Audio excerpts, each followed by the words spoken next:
Not only is Metroid Prime one of the greatest video games of all time, but sometimes I debate whether or not it's my personal favorite game. The thing is, as incredible as this game was, it spent a lot of time in development hell, and had to have much of its content cut due to time constraints and launch deadlines. So believe it or not, as amazing as this game was, it actually could have been so much better. Today, I'm breaking down the scrapped content from the first Metroid Prime game as we envision what could have been. One of the major scrapped bits of the game took place right as the game opens. Famous video game voice actor Jennifer Hale provided all of the voice acting for Samus throughout the 3 Metroid Prime games. The thing is, there's never actually any dialogue for Samus, as Jennifer Hale's voice is only heard in Samus's various grunts, breathing, and moans of pain. But there was actually an opening monologue where Jennifer was speaking as Samus, narrating the game's introduction. Take a listen. 10 years ago, below the surface of planet Zebes, the mercenaries known as space pirates were defeated by interstellar bounty hunter Samus Aran. Descending to the very core of the pirate stronghold, Samus exterminated the energy-based parasites called Metroids and defeated Mother Brain, the leader of the pirate horde. But the space pirates were far from finished. Several pirate research vessels were orbiting Zebes while Samus fought on the surface below. After the fall of Mother Brain, the ships escaped, with the hopes of finding enough resources to rebuild their forces and take their revenge. After discovering a possible pirate colony on planet Talon 4, Samus has again prepared for war, hoping to end the pirate threat forever. The scrapped monologue was probably due to Nintendo wanting Samus to remain as a mostly silent protagonist. I go back and forth on whether or not I actually would have liked this monologue to have been included in the game, but regardless, it's a pretty cool and little known fact. In the initial design of the game, most of the development team actually wanted people to play as Samus in a third-person perspective, and quite a bit of the game was developed with this viewpoint. The thing is, the big boss, Shigeru Miyamoto, visited Retro Studios' headquarters and wasn't thrilled with what he saw.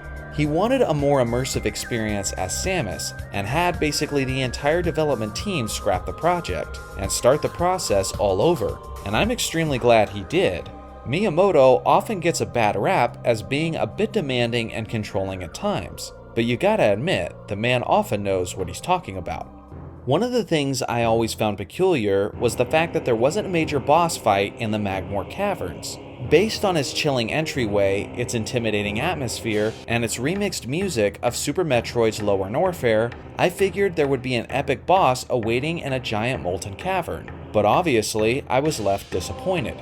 Turns out, there was actually a boss originally designed for the caverns. It was actually the boss from the Phendrana Drifts, known as Thardas.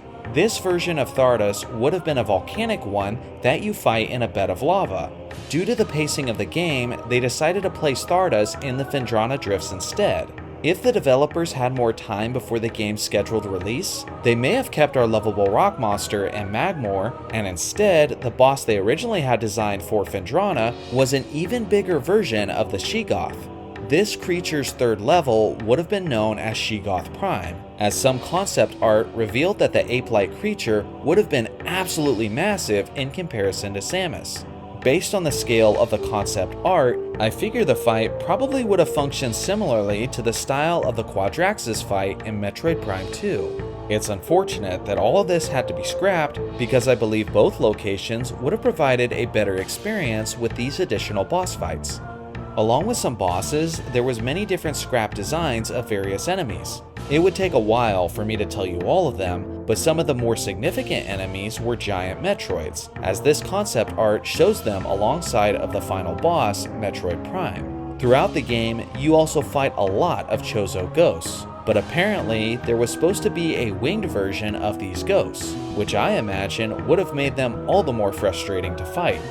There was a couple of items/abilities that were scrapped from the game too. One of these was the iconic Speed Booster, which Samus uses in almost all of her 2D side-scrolling games. Unfortunately, they just couldn't find a legitimate way to incorporate the booster, as they had already designed much of the overworld, and there were almost no hallways long enough to support that ability. Here's to hoping that it makes a return in Metroid Prime 4. Another item was the Spring Ball, which is basically when you jump in Morph Ball mode. This was later brought into the Metroid Prime collection on the Nintendo Wii, but it definitely would have made things more convenient if it was always available to us on the GameCube. Another boss that was scrapped from the game was one that I was actually waiting for throughout, and I thought might appear in the Magmore Caverns. It was our favorite green monstrosity, Kraid, who would have had more of a mechanical design for this installment. Apparently, this version of Kraid was supposed to be the main boss of the Phazon Mines instead of the Omega Pirate. Like his appearance in Super Metroid, the battle with Kraid would have involved many different platforms that you need to ascend in order to attack his head.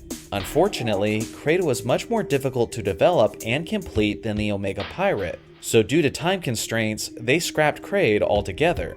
I certainly love the Omega Pirate battle, and its presentation was nothing short of epic. But if it had been up to me, we would have fought both bosses in the Phazon Mines. But unfortunately, we'll just have to have our fingers crossed for a Kraid appearance in Metroid Prime 4. The Impact Crater is the final level of the game, but it was quite short.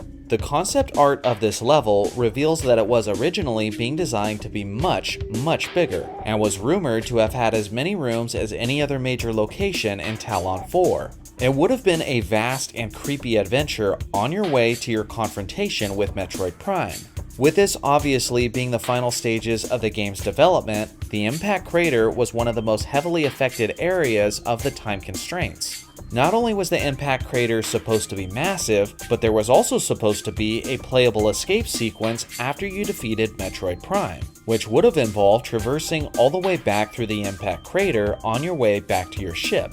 As someone who grew up on the NES Metroid, the fact that the escape sequence was only a brief cutscene and not an actually playable segment was a major disappointment to say the least.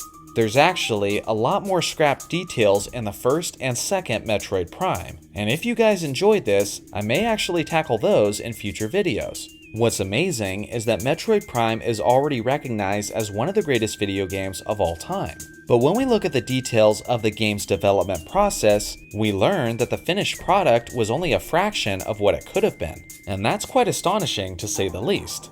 So what do you guys think? Which of the scrapped aspects would you have preferred to have remained in the game? Let me know your thoughts in the comment section below. Thanks for watching as always, make sure to like and subscribe for more Metroid and Zelda content, and I'll see you guys in the next video.